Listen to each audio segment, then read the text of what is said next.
عبد الصمد العرضية، فرصة الجول، فرصة الجول.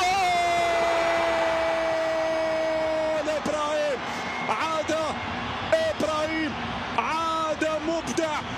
نعم، ملحمة فرانسفيل، عاد فنان ملحمة فرانسفيل ليسجل هنا، ليبدع هنا مرة أخرى وليضع بصمته في ليلة جميلة جدا بالملعب الشرفي لمدينة وجدة. هنا يأتي الخبر السار المبكر في الدقائق الأولى. إلياس الثاني جاي الزلزولي استلم الكرة العرضية صغير، بينما الكرة الأمامية سفيان رحيمي.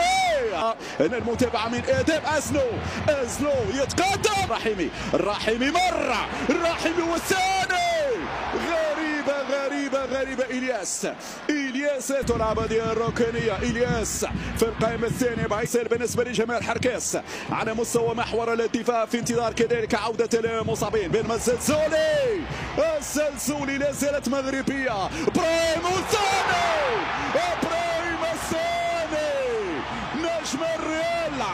نجم الريال يعلنها بقوة هنا في وجدة.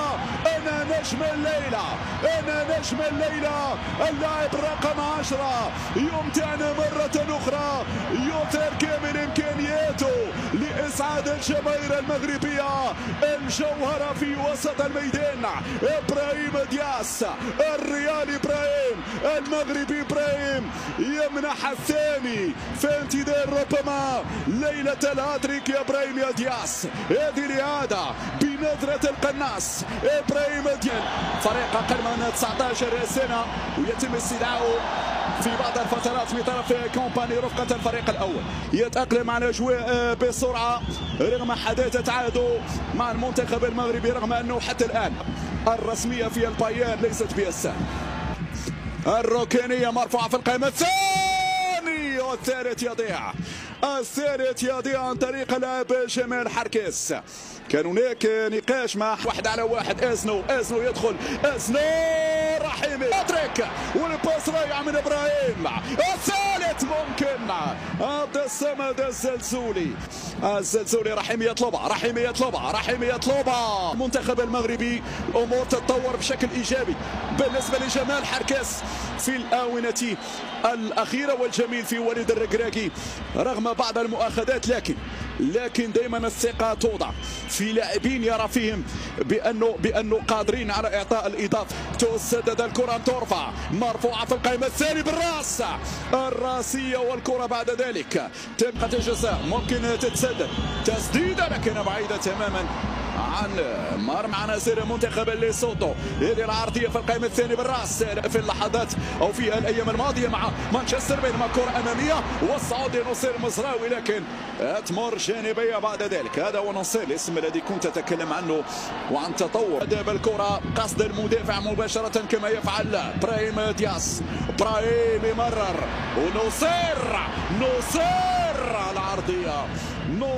نصير كان في الانتظار زميلك سفيان رحيمي. عملية الضغط، الإجابة في الحدث البارز الشهر القادم بالمملكة المغربية المرة الثانية، العام الثاني على التوالي. ماذا سيفعل؟ رحيمي يدخل وعزدين استلم الاستلام من اليسرى، مزراوي ممتازة، محاولة المرور. ماذا هناك؟ الحكم يقول العب، الحكم يقول واصل لوجود. تمشي الكرة لإلياس،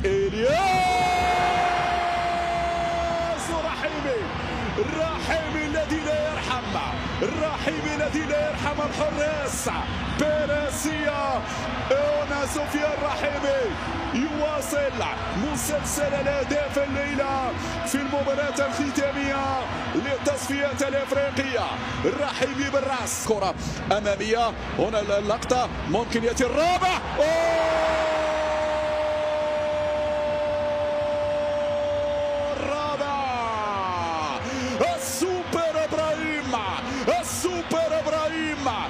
إبراهيم في ليلة تاريخية، ليلة استثنائية، الهاتريك الأول بالنسبة لإبراهيم دياس. هذا توقعنا 0، ممكن تصبح 5، ممكن الخمسة،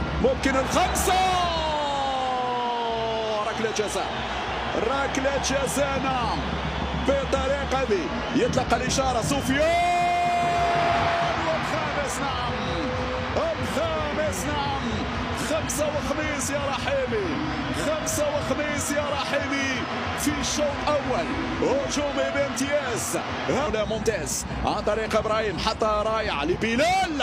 إسماعيل مع آدم ومحاولة المرور من آدم. وفي الشوط الأول مع لاعب أزدين أوناحي وصلت الكرة إلى الجهة اليمنى في وضعية تسلل، وضعية تسلل عن المنتخب الجابوني. وقبل ذلك سلف المغرب بحكم انه هو المنظم. وصل المزراوي في عمليه الدوران، يرفع كره في القائمه الثاني، في القائمه الثاني الزلزولي في بحله جميله وجميله جدا، بينما كره وصلت الى عبد الصمد في مخالفه. نعم مخالفة تأتي وبالتالي ضربة حرة جانبية لتنادي مرة أخرى الزلزولي. عبد الصمد لابد من بدء هذه الأوراش مشاهدينا الكرام، ولكن هذا المغربية مع الوداد. هذه الكرة لا زالت فيها ركلة جزاء، فيها ركلة جزاء لا زالت مغربية. النقلة فيها منتصفية الميدان، التسديد جمال حركاس، جمال الجميل كذلك ان ركله جزاء، فيها ركله جزاء لا زالت مغربيه. اسماعيل السيباري سدد الكره، لا زالت هنا الهجمه متواصله في النهايه. اشاره التنفيذ عبد الصمد، يرفع كره عبد الصمد، الراس